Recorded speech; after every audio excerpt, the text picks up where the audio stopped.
喺唔同嘅國家或者機構對草甘膦會唔會致癌嘅研究都未有統一嘅定案，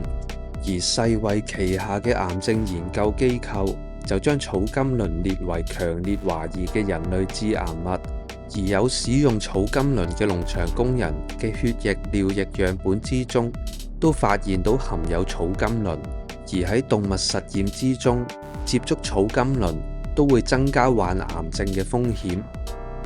不過唔同國家已經對草甘膦有唔同嘅管制，例如越南已經係全面禁止使用草甘膦，而德國就禁止喺私人嘅花園或者公眾地方使用。不過有好多農產品出口嘅大國依然可以繼續使用草甘膦，就好似美國、加拿大、中國。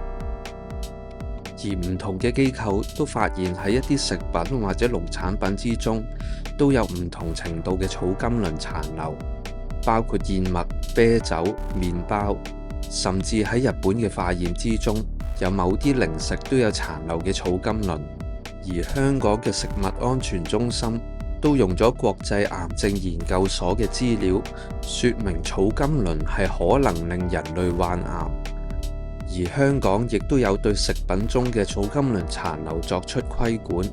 而喺燕麥嘅檢測之中都係合格。而其實好多嘅化驗結果之中，草甘膦嘅殘留含量都係低於安全標準，